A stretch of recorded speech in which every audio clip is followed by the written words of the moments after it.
Muy bien, estamos de regreso. Esta es la tercera parte del comentario a el video de la revelación del Espíritu Santo para las personas cristianas que no pongan atención a este versículo especial que nos está comentando este chico.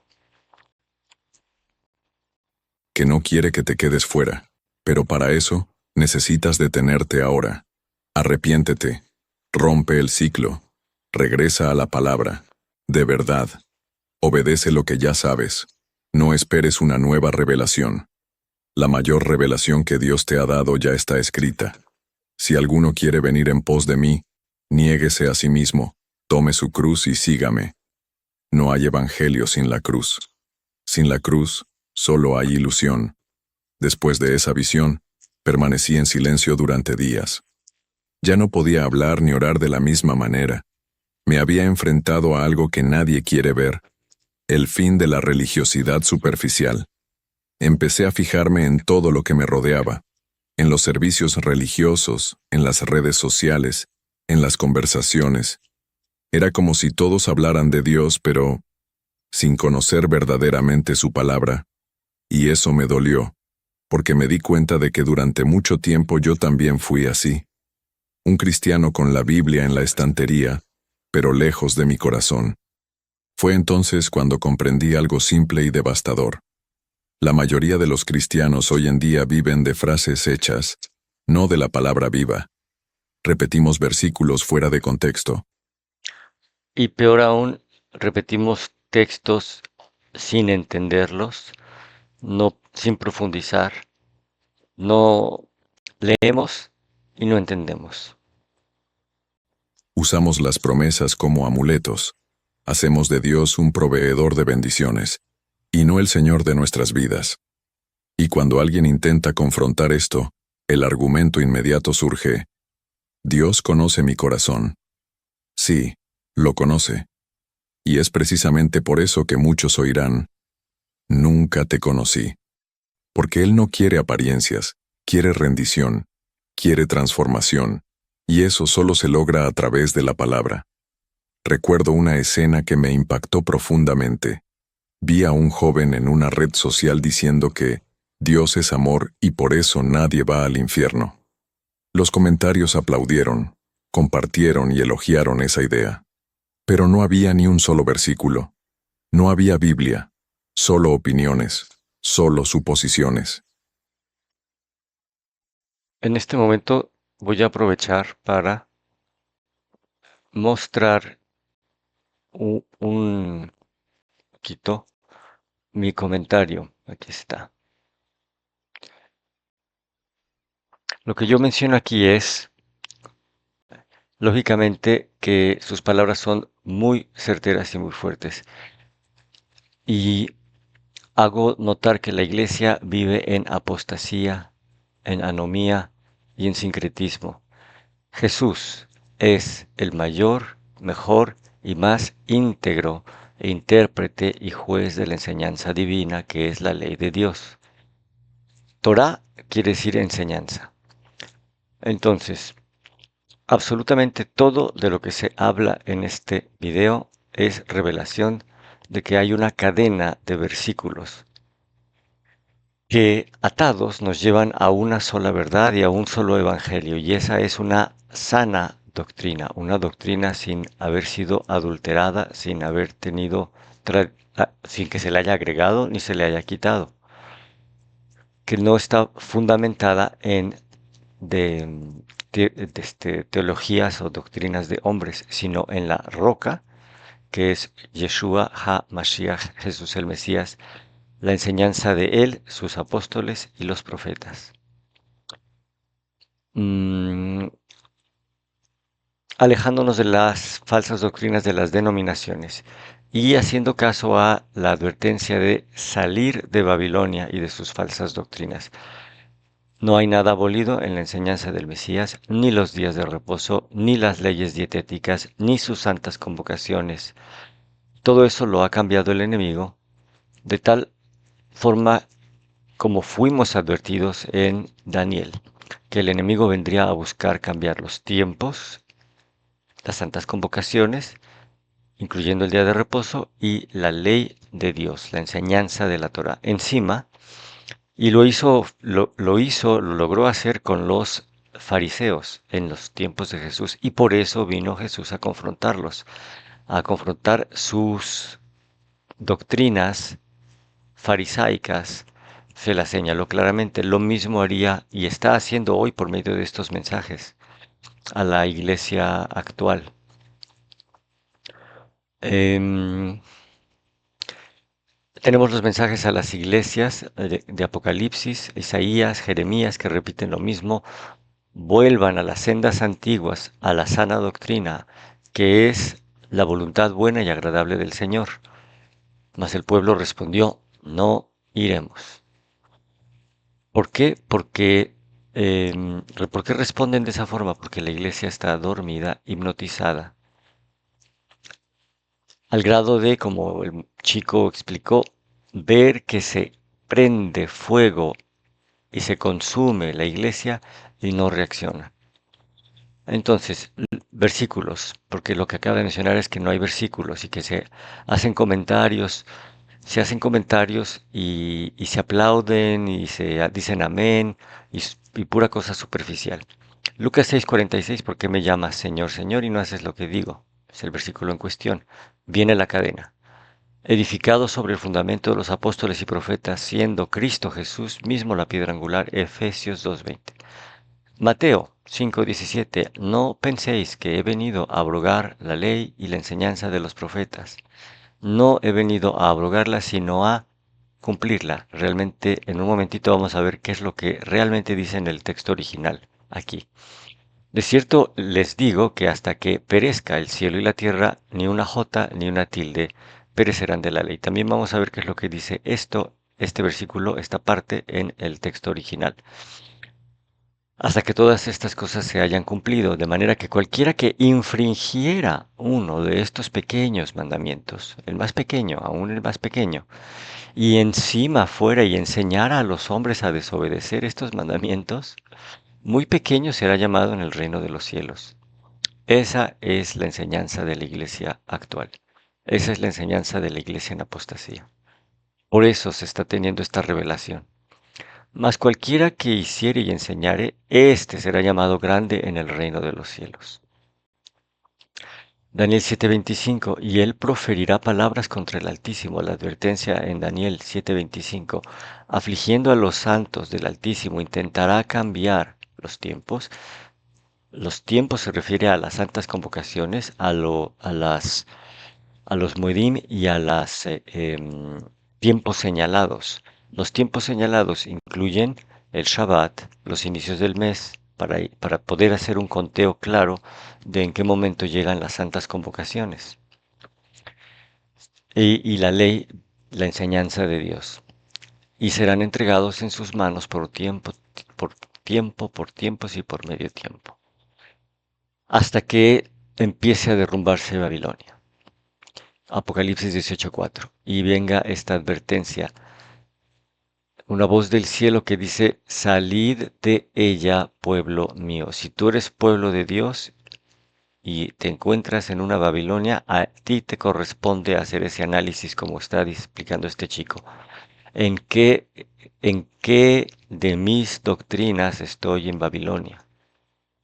Para que no participes de estos pecados de ignorancia, de rebeldía, y para que no recibas de las plagas que han de caer. Isaías 8:20, a la ley y al testimonio. Si la enseñanza no enseña conforme a esto, es porque están dormidos, hipnotizados. Esa es la condición actual que está describiendo este chico y es la condición actual del pueblo de Dios, que prefiere vivir en ignorancia, prefiere permanecer dormido, como las vírgenes insensatas. Gálatas 1:6. Estoy maravillado de lo pronto que se han alejado ustedes del que os llamó por gracia de Cristo para seguir un evangelio diferente. No hay otro, Lo que pasa es que hay algunos que perturban y quieren pervertir este Evangelio de Cristo. Y eso empezó, desgraciadamente, antes de el año 300 después de del nacimiento del Mesías. O sea, a nada de haber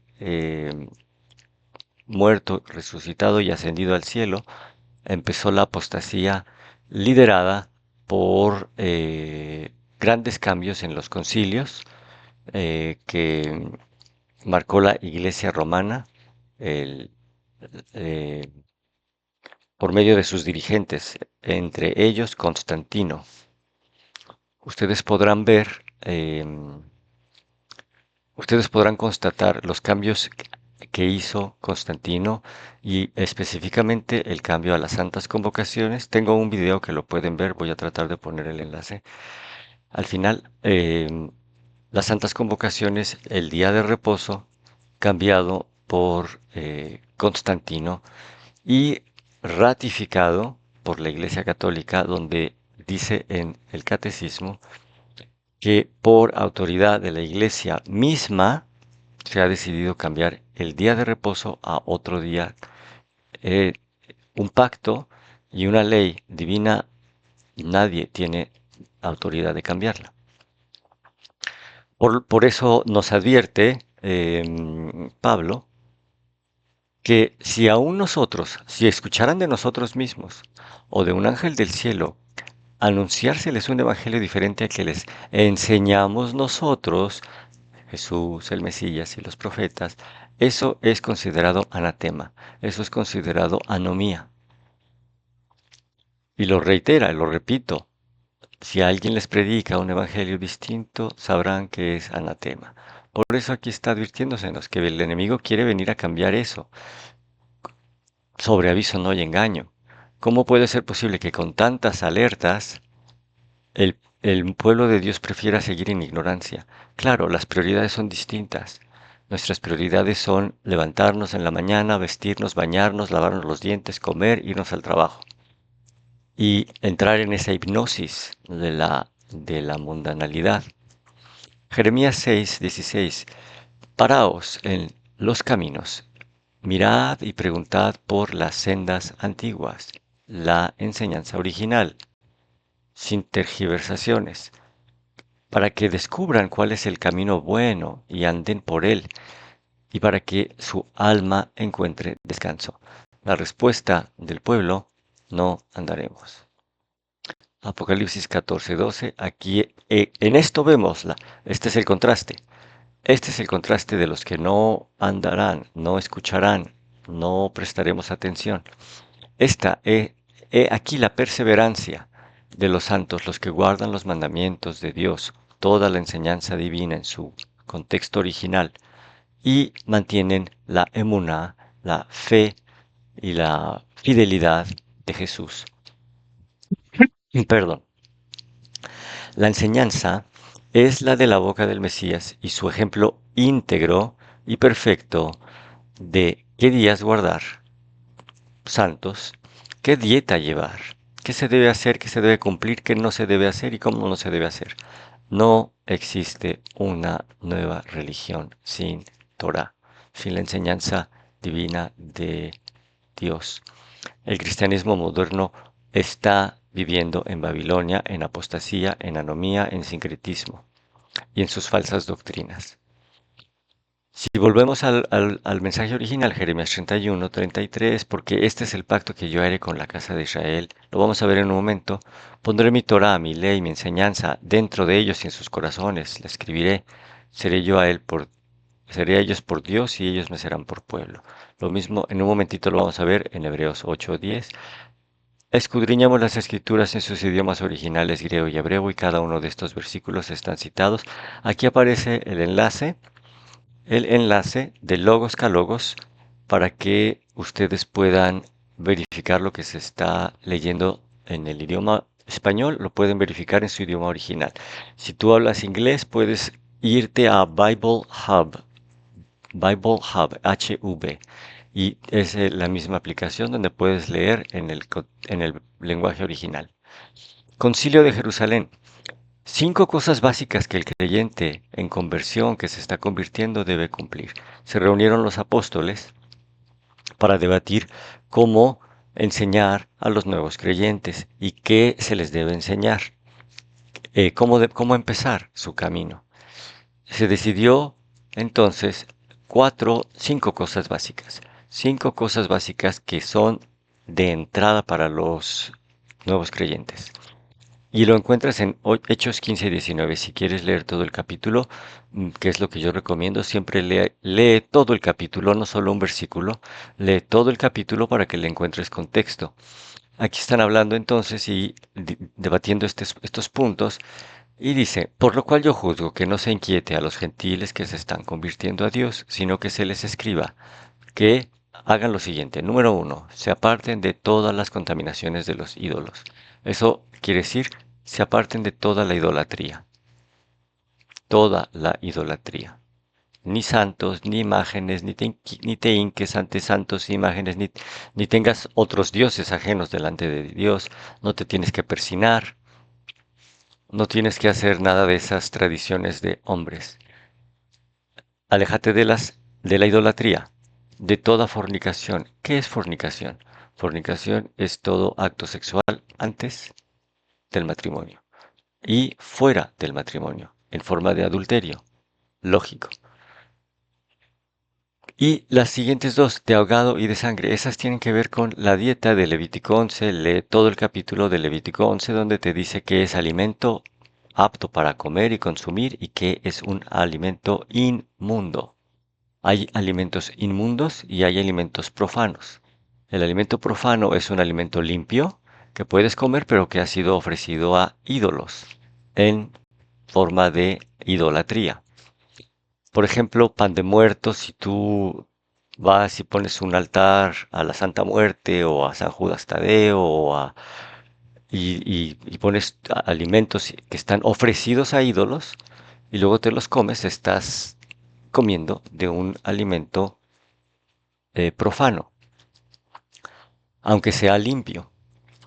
Y habla de los alimentos inmundos, lo que no está permitido comerse y que comemos en forma de taquitos y demás. Y la manera en la que se debe sacrificar al animal. No puede morir ahogado y tampoco se puede consumir absolutamente ni una gota de su sangre. A este alimento se le llama kosher o alimento kosher. Es el alimento que la ley, el alimento kosher es alimento santo que la ley de Dios avala como limpio. Y después en el versículo 21 dice, porque Moisés desde tiempos antiguos tiene en cada ciudad a quien lo predique en sinagogas donde es leído cada día de reposo. Asterisco A. Ve y busca qué quiere decir eso y dice Shabbat, séptimo día. Aquí no dice domingo.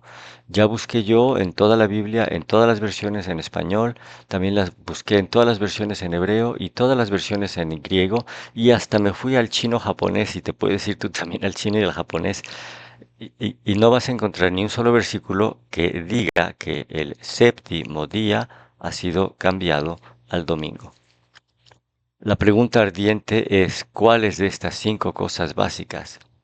No idolatría, no a la fornicación, no al ahogado, no a la sangre y visita y guarda el día de reposo para que en el día de reposo tengas 24 horas completas sin interrupción mundana para crecer espiritualmente y para descubrir todos estos misterios y para aprender todas estas cosas sin distracción alguna. No es lo mismo cualquier día porque aquí claramente nos lo dice que el día fue apartado para un propósito especial. La pregunta entonces ardiente, ¿cuál de estas 5 cosas elementales y básicas que se acordó deberían ser enseñadas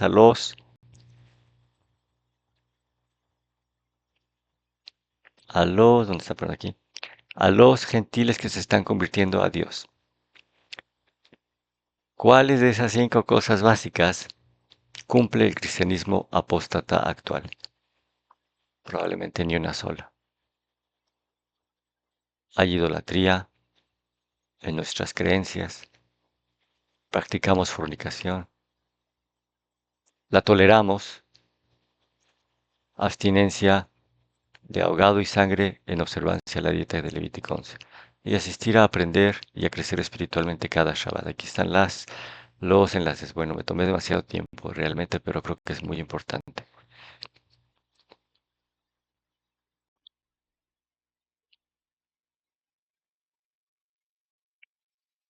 Y esto sucede a diario. Gente predicando un evangelio sin escrituras.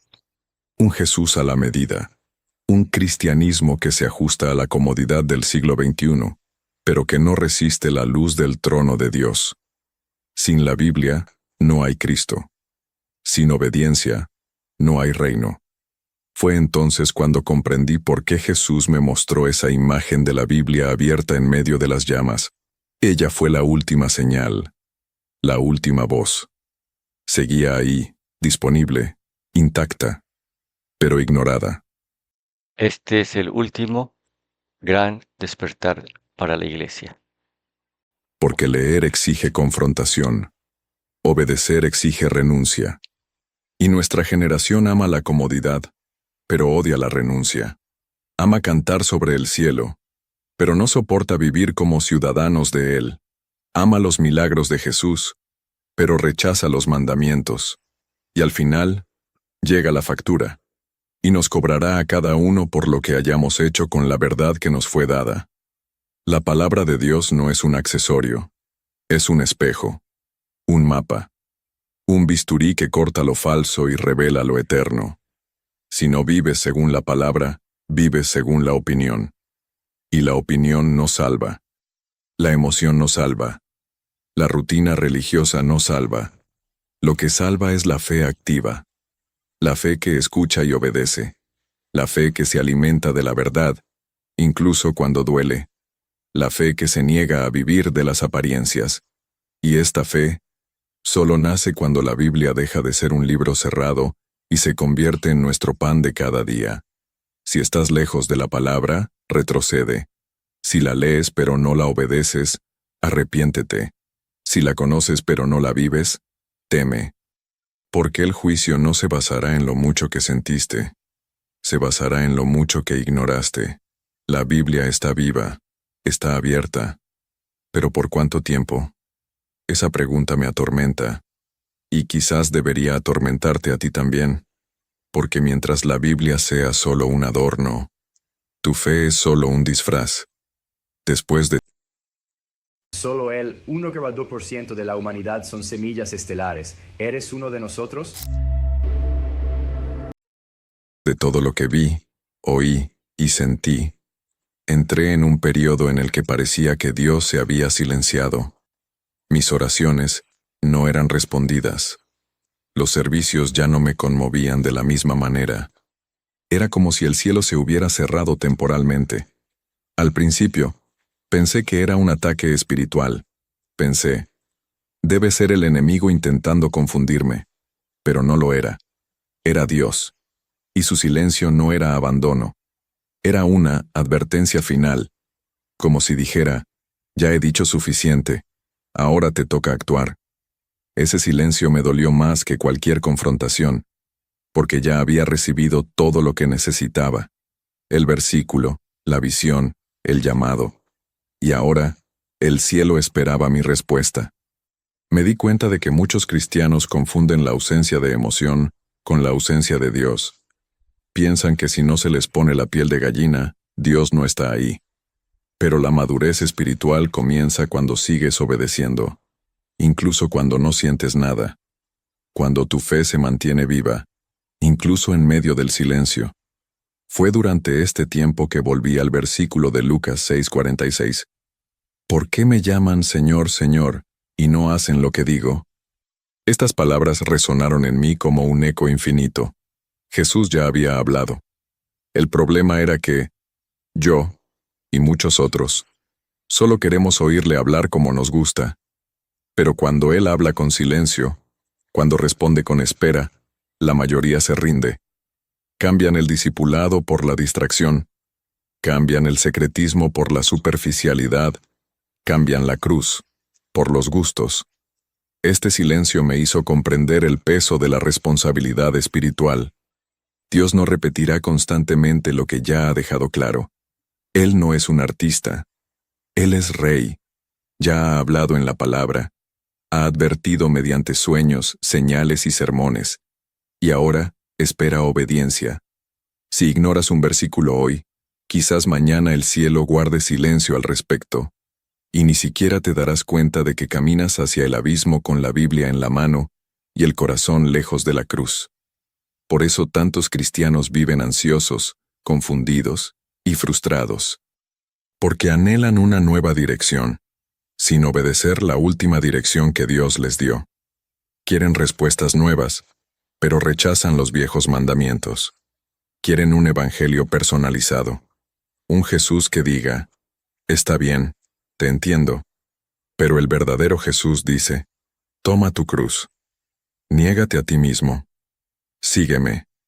Y no hay manera de seguir a Cristo sin escuchar y practicar su voz, incluso cuando Él está en silencio.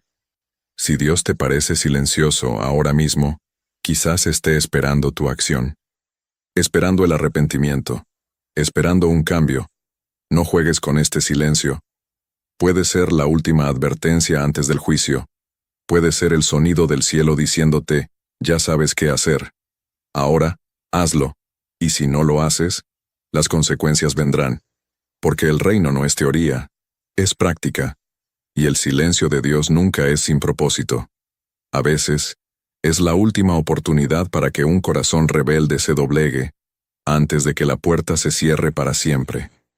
Un día, mientras reflexionaba sobre todo lo que Dios me había mostrado, una frase me llegó tan claramente que parecía susurrada directamente a mi espíritu. Ustedes son la generación que trivializó la gracia. Y en ese momento, comprendí. La mayor tragedia no es que el mundo esté perdido, es que la iglesia está distraída. Que trivializó la gracia y la enseñanza, la obediencia. Somos una generación que conoce los versículos, pero no conoce al Dios de los versículos, que canta sobre la santidad, pero no la vive, que predica el arrepentimiento, pero nunca se arrepiente de verdad. Que realmente no sabe lo que es arrepentimiento. Arrepentimiento, teshuvah, es dar vuelta y cambiar de dirección. Si estamos en una falsa doctrina, si estamos en un defecto de carácter, si estamos viviendo en alguna rebeldía, teshuvah, arrepentimiento, es cambiar de dirección. Y lo peor, creemos que todo esto es normal. Dios me recordó cuántas veces usé la gracia como excusa para seguir pecando. Cuántas veces dije, más tarde pediré perdón, sin pensarlo.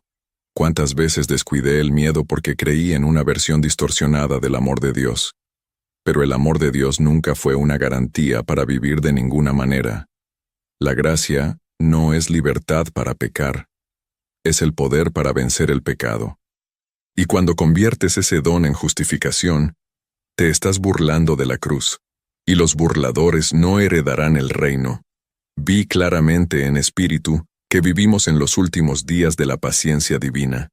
La iglesia moderna se ha enamorado de las etapas, de los números, del estatus, y ha olvidado el altar. Hemos cambiado las lágrimas de arrepentimiento por lágrimas de emoción.